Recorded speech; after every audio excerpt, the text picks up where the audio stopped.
जय श्रीराम मंडळी, आज बघूया आपण कोबी मंचुरियन आणि त्यासोबत लागणारा शेजवान सॉस. अशाच नवनवीन रेसिपीसाठी आपलं धनगरी सुगरण कट्टा चॅनलला फॉलो आणि सबस्क्राईब करा. सगळ्यात पहिला आपण कोबी घेऊया, तो छान असा किसून घेऊया.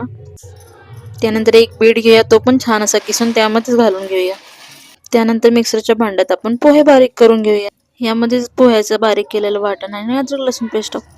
मग काश्मीरी लाल मिरची पावडर आणि चवीनुसार मीठ ऍड. आता करूया शेजवान सॉस. त्यासाठी घेऊया मिरची, अद्रक आणि भरपूर असं लसूण. एकीकडे कोबी मंचुरियनचं पीठ चांगलं मळून घेऊया.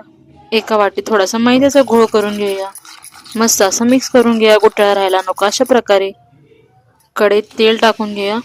यामध्ये अद्रक लसूण मिरचीचं बारीक वाटण घालून घेऊया. वाटण छान असं भाजलं की त्यामध्ये पाणी आणि फूड कलर ऍड करूया. छान असे उकळी घेऊया. त्यामध्ये मैद्याचा गोळ घालून छान असं शेजवान सॉस शिजवून घेऊया. आणि यामध्ये रेड चिली सॉस ऍड करूया. अशा प्रकारे छान असा शेजवान सॉस तयार. त्यानंतर कढई घेऊया. कढईत भरपूर असं तेल ओतून घेऊया. त्यानंतर गॅसच्या फुल फ्लेमवर तेल चांगलं कडकडीत असं गरम करून घेऊया. त्यानंतर आपण तयार केलेलं कोबी मंचुरियनचं पीठ त्याचे गोळे करून मस्त असे या तेलाला डीप फ्राय करून घेऊया. मस्त खरपूस असे लालसर रंगावर छान असे तळून घेऊया. तळून झाल्यावर मस्त असे गरमागरम प्लेटमध्ये सर्व करूया शेजवान सॉस सोबत. रेसिपी आवडली असेल तर भरपूर असे लाईक शेअर कमेंट करा. भेटूया परत अशाच नवीन रेसिपी सोबत. बाकी सर्व आपल्या अन्नपूर्णेची कृपा. राम राम.